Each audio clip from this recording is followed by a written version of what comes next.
ધોરણ 10 જે માર્ચ 2024 ની અંદર એક્ઝામ આવવાની છે એની અંદર 30% હેતુલક્ષી આવવાનું છે, જેમાં પ્રશ્ન નંબર 17 થી 20 તમારા વિજ્ઞાનની અંદર વિભાગ એ માં પ્રશ્ન નંબર 17 થી 20 જે છે એ તમારું આવવાના છે 1 માર્કના જવાબ।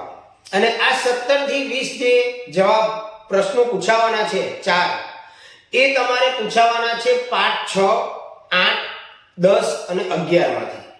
99% આની અંદરથી આવશે। છઠ્ઠો પાઠ, 8મો પાઠ, 10મો પાઠ અને 11મો પાઠ। તો દોસ્તો આ પાઠની અંદર ડિટેલ સ્ટડી પણ કરજો તમે, સાથે સાથે અમે સારામાં સારા પેપરોમાંથી ચોઈસ કરી અને અહીંયા તમારી સમક્ષ લાવ્યા છીએ। તો આ વિડિયોને પણ જોજો, એમાં પણ તમને ઘણું બધા મોસ્ટ આઈએમપી પ્રશ્નો છે બધા, તો એ પ્રશ્નો પણ તમને મળી જશે। તો હું અમૃત લિંબાચિયા આદર્શ ટ્યુશન ક્લાસ સંચાલિત આપણી YouTube ચેનલમાં આપ સૌનું હાર્દિક સ્વાગત કરું છું। શરૂઆત કરીએ મિત્રો પેપર નંબર 1 થી, જેની અંદર આપણને ટૂંકા પ્રશ્નો આપવામાં આવેલા છે, જેમાં 17 થી 20 નંબરના જે પ્રશ્નો છે તો એ 17 થી 20 નંબરના પ્રશ્નોની અંદર આપણે જવાબ સાથે જ સમજાયેલા છે। આની પીડીએફ પણ તમને ટેલિગ્રામ ચેનલ ઉપર મળી રહેશે। તો દોસ્તો પેપર 1 ની અંદર આપણને જે પ્રશ્ન પૂછેલો છે એમાં 17 નંબરનો પ્રશ્ન છે CNS અને PNS ના વિસ્તૃત નામ આપો। તો CNS અને PNS આ બંનેના ફૂલ ફોર્મ શું થાય? તો દોસ્તો CNS નું પૂર્ણ નામ થશે સેન્ટ્રલ નર્વ સિસ્ટમ, યાદ રાખજો। CNS એનું પૂરું નામ થશે સેન્ટ્રલ નર્વ સિસ્ટમ અને PNS જે છે એનું ફૂલ ફોર્મ થશે પેરાઇટલ નર્વ સિસ્ટમ। તો આ બંને યાદ રાખજો ફૂલ ફોર્મ। 18 નંબરનો પ્રશ્ન છે દોસ્તો, ભિન્નતાઓનો સંચય કઈ ક્રિયા માટે જરૂરી છે? તો દોસ્તો ભિન્નતાઓનો સંચય જે છે એ જૈવિક ઉદ્વિકાસની ક્રિયા માટે જરૂરી છે। ભિન્નતાઓનો સંચય એ જૈવિક ઉદ્વિકાસ ક્રિયા માટે જરૂરી છે।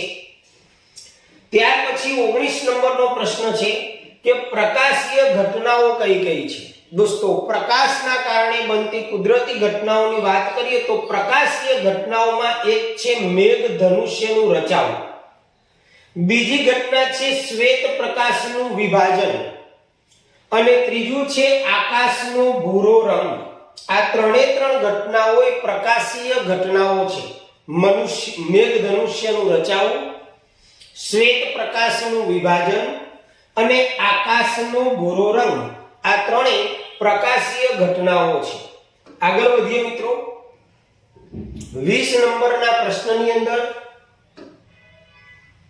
જેમાં 20 નંબરનો પ્રશ્ન છે અને ઘણો અગત્યનો પણ છે કે વિદ્યુત પ્રવાહની તાપીય અસર ઉપર, વિદ્યુત પ્રવાહની તાપીય અસર ઉપર કામ કરતા વિદ્યુત ઉપકરણોના નામ આપો। વિદ્યુત પ્રવાહની તાપીય અસર એટલે કે વિદ્યુત પ્રવાહના કારણે જે ઉષ્મા ઉત્પન્ન થાય તો એ વિદ્યુત પ્રવાહની તાપીય અસરના સિદ્ધાંત ઉપર કાર્ય કરતા ઉપકરણ એટલે સાધનોના નામ આપો। દોસ્તો એની અંદર અહીંયા એક નામ આપેલું છે વિદ્યુત ઇસ્ત્રી, વિકલ્પમાં પણ પૂછી શકે। આ સિવાય ગીઝર પણ આવે, વિદ્યુત ઇસ્ત્રી, વિદ્યુત ગીઝર એ વિદ્યુત પ્રવાહની તાપીય અસર ઉપર કાર્ય કરતા વિદ્યુત ઉપકરણો છે।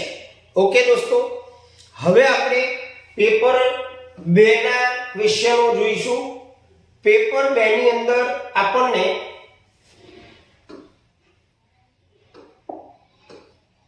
17 નંબરનો પ્રશ્ન આપેલો છે કે રસ સંવેદી ગ્રાહીઓના સ્થાન અને કાર્ય જણાવો। રસ સંવેદી ગ્રાહી એટલે શું કહેવાય દોસ્તો? તો એને સ્વાદ પારખવાનું જે કાર્ય કરે એને રસ સંવેદી ગ્રાહીઓ કહેવાય અને એ છે જીભ। હવે એનું સ્થાન અને કાર્ય, તો દોસ્તો જીભનું સ્થાન ક્યાં હોય? તો કે રસ સંવેદી ગ્રાહીઓ જે છે જીભની સપાટીની ઉપર આવેલા હોય, જે સ્વાદ પારખવાનું કાર્ય કરે એ જીભની સપાટી ઉપર આવેલા હોય અને કાર્ય શું? તો એનું કાર્ય છે સ્વાદ સંવેદના પારખવાનું, સ્વાદની સંવેદના પારખવાનું કાર્ય કરે છે. 18 નંબરનો પ્રશ્ન છે દોસ્તો કે વટાણાના છોડમાં જોવા મળતા કોઈ પણ બે વિરોધાભાસી લક્ષણો જણાવો. વટાણાના છોડમાં જોવા મળતા કોઈ પણ બે વિરોધાભાસી લક્ષણો. તો અહીંયા આપણને આપેલું છે કે ગોળાકાર બીજ અને ખરબચડા બીજ, જેનો મેન્ડલે પ્રયોગ કરેલો, સફેદ પુષ્પ, જાંબલી પુષ્પ, આ સિવાય ઊંચા છોડ અને નીચા છોડ આ વિરોધાભાસી લક્ષણો ધરાવે છે. ત્યાર પછી દોસ્તો આગળ વધીએ આપણે 19 નંબરના પ્રશ્નમાં. તો 19 નંબરનો પ્રશ્ન છે કેમ અત્યંત ઊંચાઈએ ઉડતા યાત્રિકોને આકાશ કાળું દેખાય છે? તો એનો જવાબ આપેલો છે કે અત્યંત ઊંચાઈએ ઉડતા જે યાત્રિકો હોય એને આકાશ કાળું દેખાવાનું કારણ શું છે દોસ્તો? તો ખૂબ જ ઊંચાઈએ વાતાવરણની જે હવા છે એ ખૂબ જ પાતળી હોય છે. બહુ જ ઊંચાઈએ, અતિશય ઊંચાઈએ વાતાવરણની હવા જે છે એ ખૂબ જ પાતળી હોય છે એટલે પ્રકીર્ણન થતું નથી, પ્રકીર્ણન પ્રભાવી હોતું નથી અને એના કારણે ખૂબ જ ઊંચાઈએ ઉડતા યાત્રિકોને આકાશ કાળું દેખાય છે. યાદ રાખજો દોસ્તો અને મોઢે પણ કરજો, પાકા કરજો, જેથી કરી અને વધારેમાં વધારે માર્ક્સ તમે વિજ્ઞાનની અંદર લાવી શકો. 20 નંબરના પ્રશ્નમાં આપણે જઈશું કે વિદ્યુત સ્થિતિમાનનો તફાવત શોધવા કયું સાધન વપરાય? વિદ્યુત સ્થિતિમાનનો તફાવત શોધવા માટે દોસ્તો વોલ્ટમીટર વપરાય. વિદ્યુત સ્થિતિમાનનો તફાવત શોધવા માટેનું સાધન કયું? તો વોલ્ટમીટર. ઓકે, તો પેપર 2 પૂરું કર્યું. હવે આપણે પેપર 3 ની અંદર જઈશું, જેમાં પેપર 3 ની અંદર આપણને 17 નંબરનો પ્રશ્ન દોસ્તો આપેલો છે કે મનુષ્યનો સૌથી લાંબો કોષ કયો? મનુષ્યનો સૌથી લાંબામાં લાંબો કોષ કયો છે? તો દોસ્તો જવાબ આવશે ચેતાકોષ. મનુષ્યનો સૌથી લાંબામાં લાંબો કોષ જે છે એ ચેતાકોષ છે. ત્યાર પછી આગળ 18 નંબરનો પ્રશ્ન સમયુગ્મી જનીન બંધારણ એટલે શું? જો ક્યાંથી પ્રશ્ન નીકળેલો છે? સમયુગ્મી જનીન બંધારણ. દોસ્તો જ્યારે જનીનના બંધારણમાં બંને પ્રભાવી જનીન સાથે હોય એટલે કે કેપિટલ ટી પ્રભાવી જનીન, જનીનોના બંધારણમાં જો બંને પ્રભાવી જનીન સાથે હોય અથવા તો બંને પ્રસન્ન જનીન સાથે હોય, જે વટાણાના છોડની ઊંચાઈ માટે પ્રભાવી લક્ષણ જે હતું એ કેપિટલ ટી હતું અને પ્રસન્ન લક્ષણ માટે જનીન સ્મોલ ટી જવાબદાર હતું. તો જો બંને પ્રભાવી જનીન સાથે હોય અથવા તો બંને પ્રચ્છન્ન જનીન સાથે હોય તો તેને સમયુગ્મી બંધારણ કહેવામાં આવે છે. બહુ સિમ્પલ વ્યાખ્યા છે, પાકી કરજો દોસ્તો. ત્યાર પછી 19 નંબરનો પ્રશ્ન છે કે કનિનિકા એટલે શું? દોસ્તો કનિનિકા આપણે આંખના ભાગો વિશે સમજી ગયેલા છીએ. પારદર્શક પટલ, કીકી, કનિનિકા, બરોબર, નેત્ર પટલ. તો કનિનિકા કોને કહેવાય? તો પારદર્શક પટલની પાછળ આવેલ ઘેરા સ્નાયુમય પડદાને કનિનિકા કહે છે. પારદર્શક પટલની પાછળના ભાગમાં જે ઘેરો સ્નાયુમય પડદો આવેલો છે એને કનિનિકા કહેવામાં આવે છે. ત્યાર પછી 20 નંબરનો પ્રશ્ન છે દોસ્તો કે ચલિત અવરોધ એટલે કે રિયોસ્ટેટ ની સંજ્ઞા આપો. દોસ્તો અહીંયા જવાબ લખેલો નથી પણ હું તમને સમજાવી દઉં કે ચલિત અવરોધની સંજ્ઞા શું છે? તો આમ કરી અને આમ તીર મારવાનું છે. આ ચલિત અવરોધની સંજ્ઞા છે, ચલિત અવરોધની સંજ્ઞા. ઓકે, તો અહીંયા આપણે પેપર 3 પૂર્ણ કર્યું. હવે આપણે પેપર 4 ની અંદર જઈશું દોસ્તો.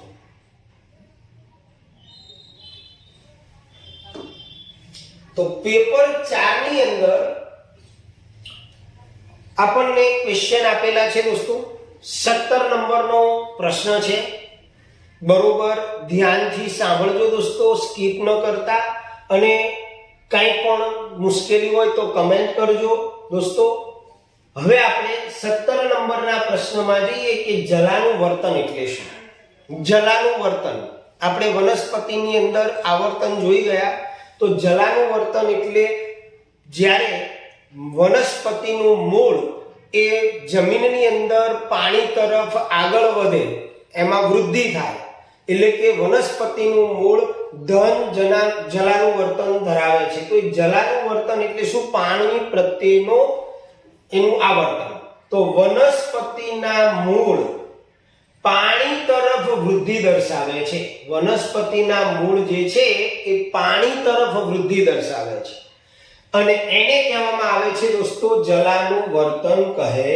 છે વનસ્પતિના મૂળ પાણી તરફ વૃદ્ધિ દર્શાવે એને જલાનું વર્તન કહેવામાં આવે ત્યાર પછી 18 નંબરનો પ્રશ્ન છે કે મેન્ડલનું એક સંકરણ પ્રમાણ અને દ્વિસંકરણ પ્રમાણ જણાવો તો દોસ્તો મેન્ડલનું એક સંકરણ પ્રમાણ છે 3:1 અને દ્વિસંકરણ પ્રમાણ છે 9:3:3:1 બરોબર યાદ રાખજો મેન્ડલનું એક સંકરણ પ્રમાણ 3:1 અને દ્વિસંકરણ પ્રમાણ 9:3:3:1 ઓકે ત્યાર પછી આપણે આગળ 19 નંબરના પ્રશ્નમાં જઈશું કે સમાવેશ ક્ષમતા કોને કહેવાય આંખની સમાવેશ ક્ષમતાની વ્યાખ્યા આપો અથવા તો આંખની સમાવેશ ક્ષમતા કોને કહેવામાં આવે છે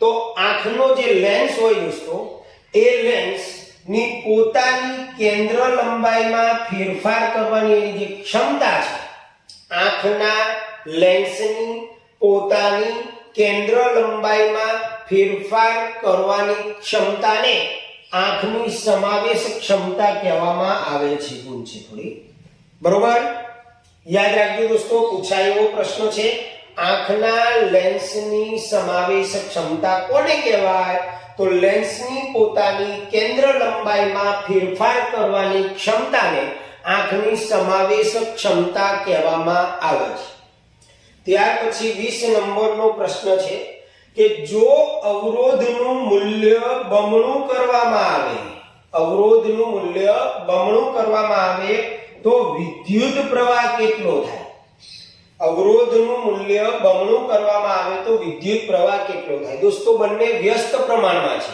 અવરોધ અને વિદ્યુત પ્રવાહ જેમ અવરોધ વધારે હોય એમ વિદ્યુત પ્રવાહ ઓછો અને જેમ અવરોધનું પ્રમાણ વધારે જેમ અવરોધનું પ્રમાણ ઓછું એ રીતે વિદ્યુત પ્રવાહ વધુ બંને વ્યસ્ત પ્રમાણમાં છે તો અહીંયા વિદ્યુત પ્રવાહને બમણો કરવામાં આવે અવરોધનું મૂલ્ય બમણું કરવામાં આવે તો વિદ્યુત પ્રવાહ દોસ્તો અડધો થઈ જશે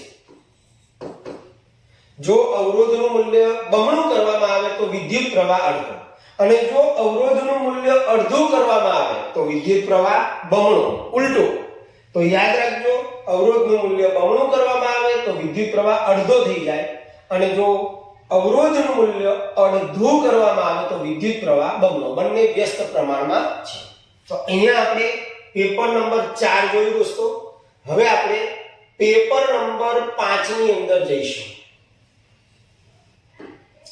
પેપર નંબર 5 ના અંદર આપણને દોસ્તો પ્રશ્ન નંબર 17 આપેલો છે કે વનસ્પતિમાં વૃદ્ધિ પ્રેરક બહુ સુપર પ્રશ્ન છે અને પૂછાયેલો પ્રશ્ન છે દોસ્તો વનસ્પતિમાં વૃદ્ધિ પ્રેરક અંતઃસ્ત્રાવો કયા છે તો 3 નામ આવશે ઓક્સિન જીબ્રેલિન અને સાઇટોકાઇનિન આ ત્રણેય અંતઃસ્ત્રાવો વૃદ્ધિ પ્રેરક અંતઃસ્ત્રાવો છે જેમાં ઓક્સિન જે છે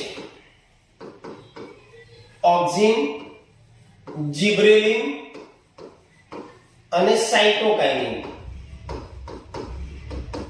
આ ત્રણેય અંતઃસ્ત્રાવો ની વાત કરીએ તો ઓક્સિન જે છે એ કોષની લંબાઈમાં વૃદ્ધિ પ્રેરે છે. ઓક્સિન અંતસ્ત્રાવ એ કોષની લંબાઈમાં વૃદ્ધિ પ્રેરે, એટલે કે આ જે ઓક્સિન અંતસ્ત્રાવ છે પ્રકાશાવર્તન માટે જવાબદાર છે. ખાસ યાદ રાખજો, પ્રકાશાવર્તન માટે જવાબદાર છે. બે પ્રશ્નો તમને અલગથી પણ મળી રહેશે. ઓક્સિન જે છે કોષની લંબાઈમાં વૃદ્ધિ પ્રેરે અને પ્રકાશાવર્તન માટેનો જવાબદાર અંતસ્ત્રાવ છે. ત્યાર પછી જિબ્રેલિન અંતસ્ત્રાવની વાત કરીએ તો એ પ્રકાંડની વૃદ્ધિ પ્રેરે, પ્રકાંડમાં વૃદ્ધિ કરે. અને સાઇટોકાઇનિન જે છે એ કોષ વિભાજન પ્રેરે છે. સાઇટોકાઇનિન એ કોષ વિભાજન પ્રેરે. તો વનસ્પતિમાં વૃદ્ધિ પ્રેરક અંતસ્ત્રાવો 3: ઓક્સિન, જિબ્રેલિન, સાઇટોકાઇનિન. ઓક્સિન એ કોષની લંબાઈની વૃદ્ધિ કરે, પ્રકાશાવર્તન માટે જવાબદાર છે. જિબ્રેલિન એ પ્રકાંડની વૃદ્ધિ પ્રેરે અને સાઇટોકાઇનિન એ કોષ વિભાજન પ્રેરે છે. ઓકે, 18 નંબરનો પ્રશ્ન. કયા પ્રાણીઓ પોતાનું લિંગ બદલી શકે છે? એમસીક્યુ વિકલ્પમાં પણ આવી શકે દોસ્તો. ગોકળ ગાય જે પોતાનું લિંગ બદલી શકે છે, જેને સ્નેલ કહેવામાં આવે. સ્નેલ નામનું પ્રાણી એટલે કે ગોકળ ગાય જે છે એ પોતાનું લિંગ બદલી શકે છે. ઓકે, ત્યાર પછી 19 નંબરનો પ્રશ્ન. બાયોફોકલ લેન્સ કોને કહેવાય દોસ્તો? બાયોફોકલ લેન્સ એટલે શું, અથવા બાયોફોકલ લેન્સ કોને કહેવાય? તો વ્યાખ્યા જોઈએ આપણે કે અંતર્ગોળ લેન્સ અને બહિર્ગોળ લેન્સ, આમ બંને પ્રકારના લેન્સના બનેલા લેન્સને બાયોફોકલ લેન્સ કહેવામાં આવે છે. અંતર્ગોળ લેન્સ અને બહિર્ગોળ લેન્સ એમ બંને લેન્સના બનેલા લેન્સને બાયોફોકલ લેન્સ કહેવામાં આવે છે. દોસ્તો, ચશ્મા જ્યારે મોટી ઉંમરની વ્યક્તિ હોય એને આવી ખામી હોય પ્રેસ બાયોપિયાની, કે જે નજીકની વસ્તુને પણ જોઈ ન શકતી હોય અને દૂરની વસ્તુને પણ ન જોઈ શકતી હોય. જો દૂરની વસ્તુને ન જોઈ શકતી હોય તો એ વ્યક્તિને લઘુ દ્રષ્ટિની ખામી કહેવાય ને એમાં આપણે અંતર્ગોળ લેન્સના ચશ્મા પહેરવામાં આવે. જો નજીકની વસ્તુને ન જોઈ શકતી હોય તો બહિર્ગોળ ગોળું દ્રષ્ટિની ખામી કહેવાય ને એના માટે બહિર્ગોળ લેન્સના ચશ્મા પહેરવામાં આવે.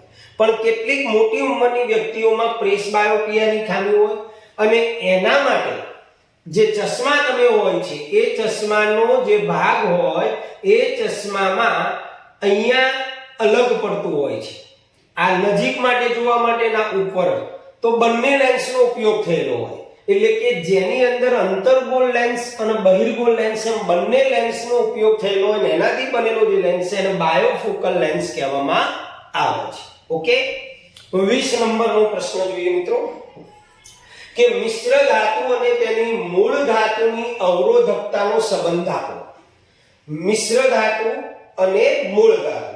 તો મિશ્ર ધાતુની જે અવરોધકતા છે એ એની મૂળ ધાતુની અવરોધકતા કરતા વધુ હોય છે.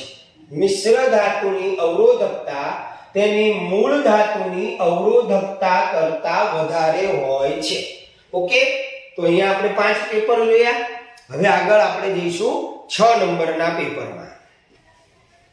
ચાલો દોસ્તો, પેપર 6 ની અંદર આપણને 17 નંબરનો પ્રશ્ન આપેલો છે, જે આગળ 5 નંબરના પેપરમાં પણ આવ્યો હતો, ફરી પૂછાય એટલે કે અગત્યનો છે. મેં ત્યારે પણ કીધેલું કે આ પ્રશ્ન અગત્યનો છે, યાદ રાખજો કે વનસ્પતિમાં વૃદ્ધિ પ્રેરક અંતઃસ્ત્રાવ જણાવો.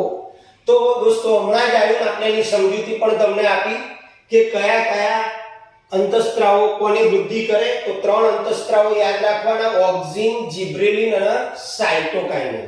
હવે દોસ્તો અહીંયા વૃદ્ધિ પ્રેરક આવ્યું તો ફરી આપણે એક બી ચર્ચા કરી દઈએ કે વૃદ્ધિ અવરોધક અંતઃસ્ત્રાવ કયો? વૃદ્ધિ અવરોધક. દોસ્તો વૃદ્ધિ અવરોધક અંતઃસ્ત્રાવનું નામ આપને જો જાણ હોય તો કોમેન્ટ કરજો. દોસ્તો એનું નામ છે એબ્સિસિક એસિડ. એબ્સિસિક એસિડ. તો વૃદ્ધિ અવરોધક અંતઃસ્ત્રાવ એબ્સિસિક એસિડ આવશે. ત્યાર પછી આગળનો પ્રશ્ન 18 નંબરનો કે છોકરી બનવા માટે માતા પિતા તરફથી કયા રંગસૂત્રોની જરૂર પડે? દોસ્તો આપણે જાણીએ છીએ પિતામાં બે લિંગી રંગસૂત્રો હોય X અને Y, અને માતાની અંદર બે લિંગી રંગસૂત્રો હોય XX. જો XX તો અહીંયા છોકરી, અને જો X અને Y આવે તો છોકરો. તો આપણો પ્રશ્ન એ છે દોસ્તો કે છોકરી બનવા માટે માતા અને પિતા તરફથી કયા રંગસૂત્રની જરૂર પડે? તો પિતા તરફથી X રંગસૂત્ર અને માતા તરફથી પણ X રંગસૂત્રની જરૂર પડે તો જન્મનાર બાળક એ છોકરી હોય. ત્યાર પછી દોસ્તો 19 નંબરનો પ્રશ્ન, વ્યાખ્યા આપો વિચલન કોણ કોને કહેવાય? તો દોસ્તો એની વ્યાખ્યા છે કે પ્રિઝમના વિલક્ષણ આકારને કારણે નિર્ગમન કિરણ આપાત કિરણની દિશા સાથે જે ખૂણો બનાવે તે બનાવતા ખૂણાને વિચલન કોણ કહેવામાં આવે છે? પ્રિઝમના વિલક્ષણ આકારને કારણે નિર્ગમન કિરણ આપાત કિરણની દિશા સાથે બનાવતા ખૂણાને વિચલન કોણ કહેવામાં આવે છે? અને 20 નંબરનો પ્રશ્ન છે દોસ્તો કે ફ્યુઝનો તાર શેનો બનેલો હોય છે? તો ફ્યુઝ તાર દોસ્તો એલ્યુમિનિયમ, કોપર, લોખંડ, લેડ વગેરે અથવા તો મિશ્ર ધાતુમાંથી બનેલો હોય છે. ફ્યુઝનો તાર એલ્યુમિનિયમ, કોપર, લોખંડ, લેડ અથવા મિશ્ર ધાતુમાંથી બનેલો હોય છે. તો અહીંયા આપણે જોયું દોસ્તો પેપર નંબર 6. હવે આપણે પેપર નંબર 7 ની અંદર જઈશું, જેમાં આપણને પ્રશ્ન આપેલો છે 7 નંબરના પેપરમાં 17મો પ્રશ્ન છે કે થાઇરોક્સિનના સ્ત્રાવ માટે કયું તત્વ જરૂરી છે? થાઇરોક્સિન અંતઃસ્ત્રાવ માટે કયું તત્વ જરૂરી છે દોસ્તો? તો એનો જવાબ આવશે મિત્રો આયોડિન. થાઇરોક્સિનના અંતઃસ્ત્રાવ માટે આયોડિન જરૂરી છે. આયોડિનની ઉણપથી દોસ્તો ગોઈટર નામનો રોગ થાય, ગળાની અંદર રહેલી થાઇરોઇડ ગ્રંથિ ફૂલી જાય. ઓકે, ત્યાર પછી આપણે આગળ જઈએ, જેમાં 18 નંબરનો પ્રશ્ન છે વ્યાખ્યા આપો આનુવંશિકતા. આનુવંશિકતા કોને કહેવાય? તો એની વ્યાખ્યા છે દોસ્તો કે કોઈ ચોક્કસ લક્ષણો પિતૃ પેઢીમાંથી સંતતિમાં આપવાની ક્રિયા. કોઈ ચોક્કસ લક્ષણો પિતૃ પેઢીમાંથી સંતતિમાં આપવાની ક્રિયાને આનુવંશિકતા કહે છે. બરોબર યાદ રાખજો. ઓકે, ત્યાર પછી 19 નંબરનો પ્રશ્ન છે એની વ્યાખ્યા છે કે પ્રકાશનું વિભાજન કોને કહેવાય? દોસ્તો તમને આવડતી જશે કે પ્રકાશનું એના ઘટક રંગોની અંદર જે વિભાજન થવાની ક્રિયા છે, પ્રકાશનું અહીંયા થોડી ટાઈપિંગ મિસ્ટેક છે, ઘટક આવશે. પ્રકાશનું તેના ઘટક રંગોમાં વિભાજન થવાની ઘટનાને પ્રકાશનું વિભાજન કહેવામાં આવે છે. જે 7 રંગોનો પટ્ટો બને એ શ્વેત પ્રકાશનું એના જે 7 રંગો છે જાની વાલી પીનારા, એમાં વિભાજન થઈ જાય એને કહેવામાં આવે પ્રકાશનું વિભાજન. ત્યાર પછી 20 નંબરનો પ્રશ્ન છે એની વ્યાખ્યા છે કે રિયોસ્ટેટ કોને કહેવાય? વ્યાખ્યા આપો રિયોસ્ટેટ. ઓકે, તો વિદ્યુત પરિપથમાં અહીંયા ભૂલ છે, પરિપથ આવે. વિદ્યુત પરિપથમાં પરિપથનો અવરોધ બદલવા માટે જે વપરાય એને રિયોસ્ટેટ કહેવાય. વિદ્યુત પરિપથની અંદર પરિપથનો અવરોધ બદલવા માટે રિયોસ્ટેટનો ઉપયોગ થાય. એવો પ્રશ્ન પૂછી શકે તમને કે રિયોસ્ટેટનો ઉપયોગ શું, અથવા તો પરિપથમાં અવરોધ બદલવા માટે શેનો ઉપયોગ થાય છે? તો રિયોસ્ટેટનો ઉપયોગ થાય છે. ઓકે, ત્યાર પછી આપણે પેપર નંબર 8 ની અંદર જઈશું મિત્રો. પેપર નંબર 8 છે આપણું, એમાં વ્યાખ્યા આપેલી છે 17મા પ્રશ્નમાં કે રસાયણનું વર્તન કોને કહેવાય? દોસ્તો પ્રકાશાવર્તન, જલાવર્તન, આ બધું આપણે જોયેલું છે. તો રસાયણ વર્તન એટલે શું? તો પુષ્પની અંદર જે પરાગરજ ઉત્પન્ન થાય છે એક પ્રકારનું રસાયણ છે. તો જો એની વ્યાખ્યા છે કે વનસ્પતિના કેટલાક ભાગો ચોક્કસ રસાયણ પ્રત્યે અનુવર્તન દર્શાવે છે. વનસ્પતિના કેટલાક ભાગો ચોક્કસ રસાયણ પ્રત્યે અનુવર્તન દર્શાવે છે, જેને રસાયણ વર્તન કહેવામાં આવે છે. ઓકે. ત્યાર પછી 18 નંબરનો પ્રશ્ન છે કે લિંગી રંગસૂત્રનું કાર્ય જણાવો. દોસ્તો હમણાં જ આપણે ચર્ચા કરી પેપર 7 ની અંદર લિંગી રંગસૂત્રનું કાર્ય શું? તો લિંગી રંગસૂત્ર જે છે એ બાબો થશે કે બેબી, એટલે કે જન્મનાર બાળકનું લિંગ નક્કી કરવા માટે એનો ઉપયોગ થાય. તો લિંગી રંગસૂત્રનું કાર્ય છે લિંગ નક્કી કરવા માટે. લિંગી રંગસૂત્રનું કાર્ય લિંગ નક્કી કરવા માટે જવાબદાર છે. ત્યાર પછી 19 નંબરનો પ્રશ્ન કે આંખનો લેન્સ આંખના કયા ભાગ ઉપર વસ્તુનું વાસ્તવિક અને ઉલટું પ્રતિબિંબ રચે છે? આપણી જે આંખ છે દોસ્તો, એ આંખ દરેક વસ્તુને જુએ છે, પણ એનું પ્રતિબિંબ ક્યાં રચાય છે? તો એનું પ્રતિબિંબ દોસ્તો નેત્રપટલની ઉપર રચાય. યાદ રાખજો, આંખનો જે લેન્સ છે આપણો, એ લેન્સ કોઈ પણ વસ્તુનું પ્રતિબિંબ, આપણે જે પણ વસ્તુને જોઈએ છીએ એનું પ્રતિબિંબ નેત્રપટલ ઉપર વાસ્તવિક અને ઉલટું રચે છે. અને ત્યાર પછી વિદ્યુત સંદેશા મારફતે, દ્રષ્ટિચેતા મારફતે મગજને સંદેશો પહોંચે, આપણને વસ્તુ સીધી દેખાય છે, પરંતુ નેત્રપટલ ઉપર એનું પ્રતિબિંબ વાસ્તવિક અને ઉલટું પડે. અને 20 નંબરનો પ્રશ્ન છે કે વિદ્યુત બલ્બની અંદર નાઇટ્રોજન કે આર્ગોન વાયુ શા માટે ભરવામાં આવે છે? એનું કારણ શું? તો દોસ્તો એની અંદર જે ફિલામેન્ટ વપરાય છે, વિદ્યુત બલ્બની અંદર ફિલામેન્ટ વપરાય છે જે ટંગસ્ટન ધાતુની બનેલી હોય છે. આ પણ પ્રશ્ન આવી શકે.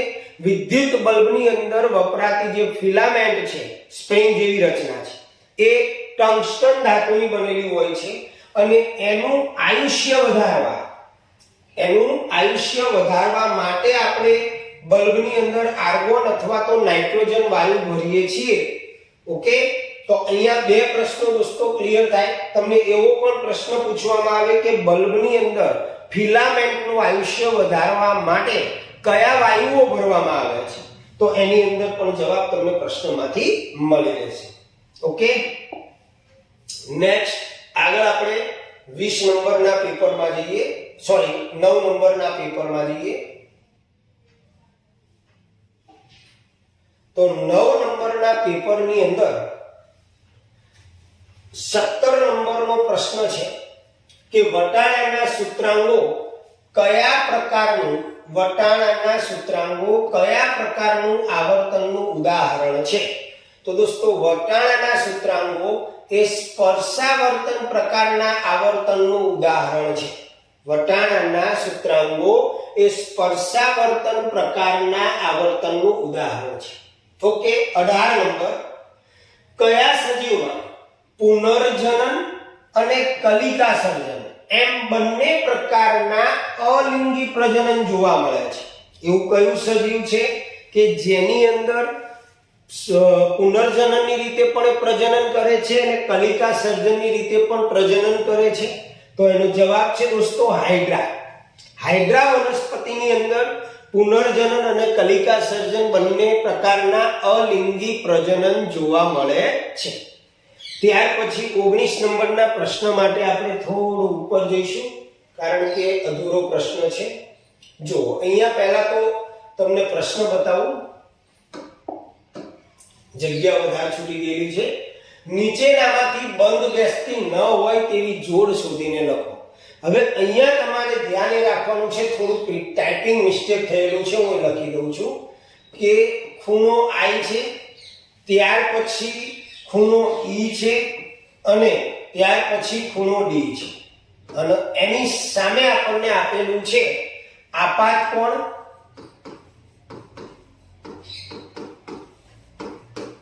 ત્યાર પછી વક્રીભવન કોણ,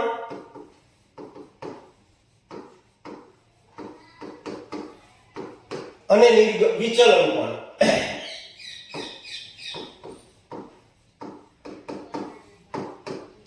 એ બી અને સી. એટલે તમારે પીડીએફ માં પણ કદાચ આવું જ ટાઈપિંગ આવે તો ધ્યાન રાખજો કે નીચેનામાંથી બંધ બેસતી ના હોય એવી જોડ કઈ. ખૂણો આઈ આપાત કોણ, ખૂણો ઈ વક્રીભવન કોણ, ખૂણો ડી વિચલન કોણ. તો દોસ્તો તમે કાચના લંબઘનનો પ્રયોગ જોયો હોય તો એની અંદર આવે છે. તો આનો જવાબ દોસ્તો આવશે બી. બરોબર? કારણ કે ખૂણો આર જે છે, ખૂણો આર એ વક્રીભવન કોણમાં આવે એટલે ખૂણો ઈ આવશે નહીં. બી જે છે એ જોડ બંધ બેસતી નથી. ઓકે, ત્યાર પછી આગળ જોઈએ દોસ્તો. તો 20મો પ્રશ્ન છે દોસ્તો, બહુ સરસ છે.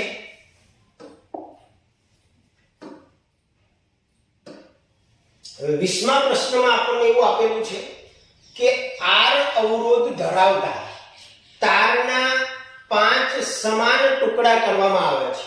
આર અવરોધ ધરાવતા તારના 5 સમાન ટુકડા કરવામાં આવે છે. દરેક આર ટુકડાને સમાંતર જોડવામાં આવે છે. ખાસ આ ધ્યાન રાખજો. તો પરિણામી અવરોધ આપણને r' હોય તો અહીંયા ભૂલ છે, તો r છેદમાં r' નો ગુણોત્તર જણાવો. આર અવરોધ ધરાવતા તારના દોસ્તો 5 સમાન ટુકડા કરવામાં આવ્યા. દરેક ટુકડાને સમાંતર જોડતા પરિણામી અવરોધ r' હોય તો r છેદમાં r' નો ગુણોત્તર જણાવો.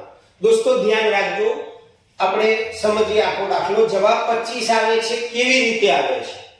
તો r1 બરાબર r2 બરાબર r3 બરાબર r4 બરાબર r5. આપણે આર અવરોધ ધરાવતા તારના 5 સમાન ટુકડા કર્યા. એટલે આ બધા ટુકડા જે છે એનો મતલબ r ના છેદમાં 5. આર અવરોધ ધરાવતા તારના 5 ટુકડા કરવામાં આવ્યા એટલે દરેકનું મૂલ્ય r1 નું મૂલ્ય કેટલું થશે? તો r ના છેદમાં 5. r2 નું મૂલ્ય પણ r ના છેદમાં 5 થશે. ઓકે, હવે આપણે આ ટુકડાઓને સમાંતર જોડેલા છે. તો અવરોધોના સમાંતર જોડાણનું સૂત્ર આપણને આવડવું જોઈએ. તો અવરોધોના સમાંતર જોડાણનું સૂત્ર છે 1 ના છેદમાં r' બરાબર 1 ના છેદમાં r1 વત્તા 1 ના છેદમાં r2 વત્તા 1 ના છેદમાં r3 વત્તા 1 ના છેદમાં r4 વત્તા 1 ના છેદમાં r5. જેટલા પણ અવરોધો હોય એના વ્યસ્તોનો સરવાળો કરવાનો. એટલે આપણી પાસે 5 ટુકડા છે આર અવરોધ ધરાવતા તારના. તો આપણે સમતુલ્ય અવરોધ મેળવવો હોય તો એ 5 ટુકડાના વ્યસ્તનો, કારણ કે સમાંતર જોડાણમાં જોડેલા અવરોધોનું સમતુલ્ય મૂલ્ય જે છે એ એના વ્યસ્તના સરવાળા જેટલું હોય. તો આ રીતે આપણે આ સૂત્રનો ઉપયોગ કરીશું. હવે દોસ્તો r1 તો r ના છેદમાં 5, r2 પણ r ના છેદમાં 5. એટલે શું થશે હું તમને સમજાવું. જો કે 1/r' બરાબર એકમાં સમજાવી દઈએ કે 1 ના છેદમાં r જે છે 1 છેદમાં r1. તો r1 ની કિંમત આપણે મૂકીશું r ના છેદમાં 5. 1 ના છેદમાં r1 છે, r1 ની કિંમત થશે r ના છેદમાં 5. છેદનો છેદ આપણે ઉલટાઈ દઈએ તો જવાબ થશે 5 ના છેદમાં r. આ છેદનો છેદ આપણે ઉલટાવવો પડે. તો એનો મતલબ r1 નું મૂલ્ય આ બધાના મૂલ્યમાં જવાબ શું આવશે? 5 ના છેદમાં r. તો 1 ના છેદમાં r1 બરાબર 5 ના છેદમાં r, 5 ના છેદમાં r, 5 ના છેદમાં r પ્લસ 5 ના છેદમાં r પ્લસ 5 ના છેદમાં r. ખ્યાલ આવ્યો દોસ્તો? 1 ના છેદમાં r બને. હવે r1 ની કિંમત છે r ના છેદમાં 5, કારણ કે 5 સરખા ટુકડા એટલે r નો 5મો ભાગ એ r1 થાય, r2 થાય. તો આપણે 1 ના છેદમાં r ના છેદમાં 5 લખ્યું કારણ કે r1 ની કિંમત છે. હવે આપણે જાણીએ છીએ કે 1 ના છેદમાં 1 અને એના છેદમાં r ના છેદમાં 5. છેદનો છેદ ઉલટાઈ જાય એટલે 5 ઉપર જતા રહેશે. એટલે જવાબ આવશે 5 ના છેદમાં r. મતલબ દરેક ની જગ્યાએ આ લખાશે. હવે 1/r r ડેશ બરાબર, તો દોસ્તો ઉપર 5 5 એટલે 1 2 3 4 ને 5 એટલે 25 થશે અને નીચે r થશે. બસ જવાબ અહીંયા તમારો આવી જશે. હવે આ r નો એક જોડે ગુણાકાર કરી નાખો તો r છેદમાં r ડેશ બરાબર 25. ઓકે, તો આ રીતે આ પ્રશ્નનું સોલ્યુશન આવશે. ધ્યાન રાખજો અને બરોબર પ્રેક્ટિસ કરજો. હવે આપણે પેપર નંબર 10 ની અંદર જઈશું દોસ્તો. તો પેપર નંબર 10 જે છે તમારો, એમાં પ્રશ્ન નંબર 17 આપણને આપેલો છે કે શરીરની વૃદ્ધિ માટે ચયાપચયનું નિયમન કયા અંતઃસ્ત્રાવ દ્વારા થાય છે? શરીરની વૃદ્ધિ માટે ચયાપચયનું નિયમન એ થાઇરોક્સિન અંતઃસ્ત્રાવ દ્વારા થાય છે.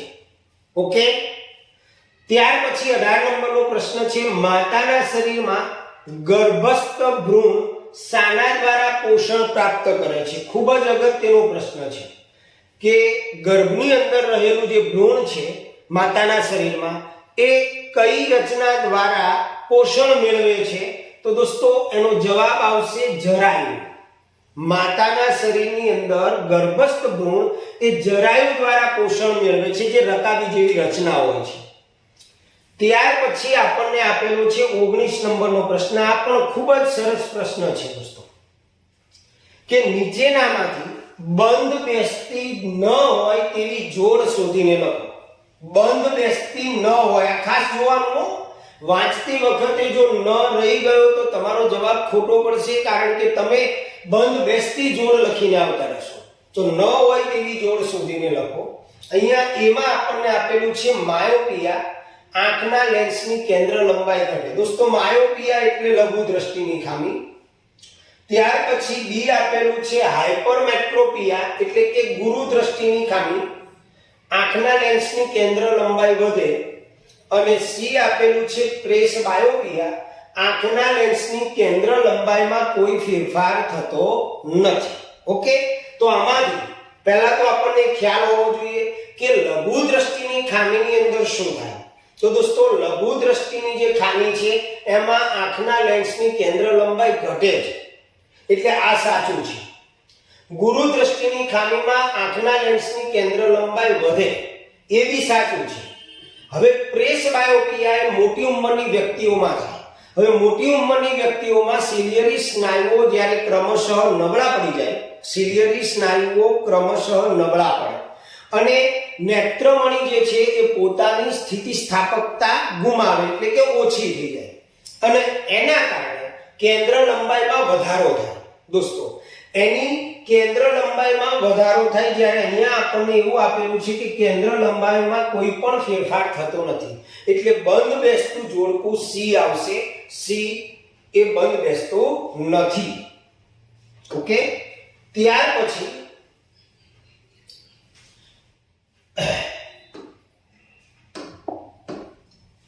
20 નંબરનો પ્રશ્ન છે દોસ્તો, વાહકના દ્રવ્યની વિદ્યુત અવરોધકતાનું સૂત્ર. જવાબ નથી લખેલો, તો જવાબ શું આવશે દોસ્તો? તો દોસ્તો એનો જવાબ આવશે પી, જેને આપણે રો કહીએ છીએ. રો, વિદ્યુત અવરોધકતા દ્રવ્યની.